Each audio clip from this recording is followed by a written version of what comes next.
The following story was told by Meredith, a writer and mental health advocate from Mental Health Connecticut's Right On program.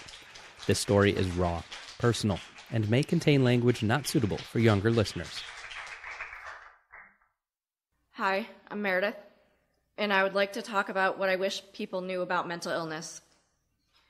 What do you think when you hear these words? Crazy, less than, psycho, imbalanced, psychotic, and out of control? A monster, perhaps?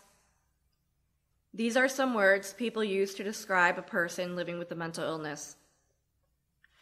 In today's society, mental health is kept hush-hush as much as possible. Who wants to deal with a person who has characteristics of the words described before? I know I wouldn't. Oh wait, I am one of them. We need to stop the stigma against mental illness and accept people for who they are. Stop placing them in categories or diagnoses because they are much more than that. We are all human and we are no different than you.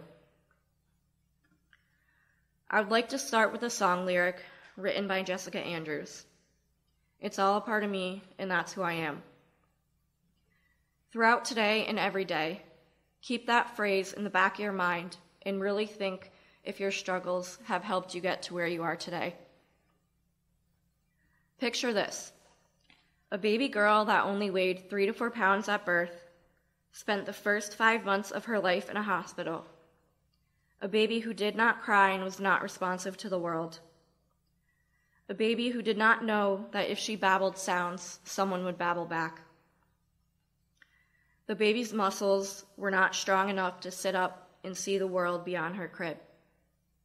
What a vulnerable start to life. I was adopted from Lithuania at 5.5 months old.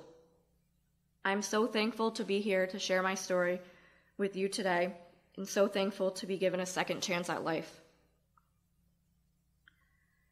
Having a mental illness is not choice. Why would someone want to wake up and say, I'm going to have depression today? Wouldn't it be cool if I had PTSD? No. I struggle with depression, PTSD, premenstrual dysphoric disorder, and trauma. On a bad day, I feel that everyone can see into my past, knows what I'm thinking, that they are judging me, staring at me, silently criticizing me. I panic, feel uncomfortable, and want to cry and be alone. On a bad day, I feel that nobody likes me, that they are using me for friendship, and one day they will disappear. On a bad day, I just want to sleep, not do anything. All of these illnesses have led me to the hospital. I had a hard time opening up to the therapist, and she said, "You know what's good about hospitals? You most likely won't see us again, so you can just open up, get everything out, and leave it all behind."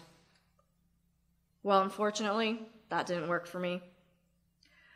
I was inpatient on the psychiatric unit on 7 different occasions. I wanted to die and have attempted suicide. I have had days where I thought people would be better off without me, but no, that would make things worse. There is hope out there.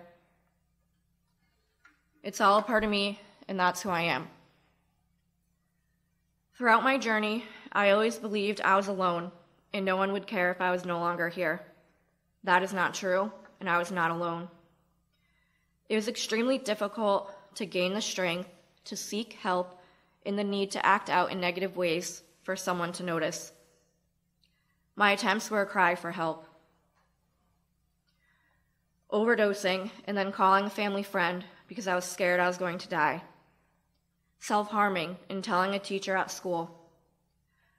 A belt wrapped around my neck and calling my friend to see if she was busy and to tell her what was going on. I stopped eating, schoolwork was declining, and I didn't care what happened to me anymore. Deep down, I didn't want to die. I couldn't leave my family, my friends, my community.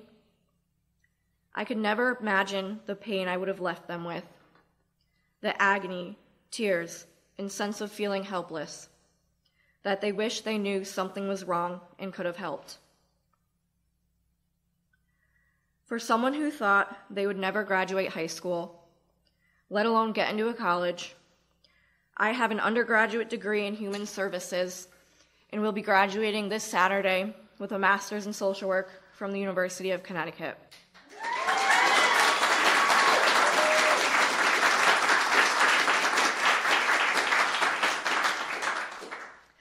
I honestly and full-heartedly believe that I would not be here today sharing my story if it wasn't for the support systems that I have. I have traveled far, but the journey is far from over. My struggles have given me strength, bravery, and courage to continue fighting the day-to-day battles of living with a mental illness. Although this is my story, and I am one person, many others are suffering but may be afraid to reach out because of the stigma of mental illness. The stigma needs to stop, but it cannot without your help. Let's break the silence together. One voice can easily get lost, but 1,000 or more cannot. Stop the stigma now. It's all a part of me, and that's who I am. But it's all a part of you, too. Thank you.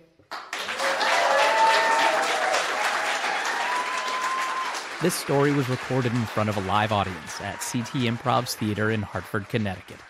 Want to hear more young adults find their voice and speak their truth? Go to mhconn.org/writeon. That's WRITEON.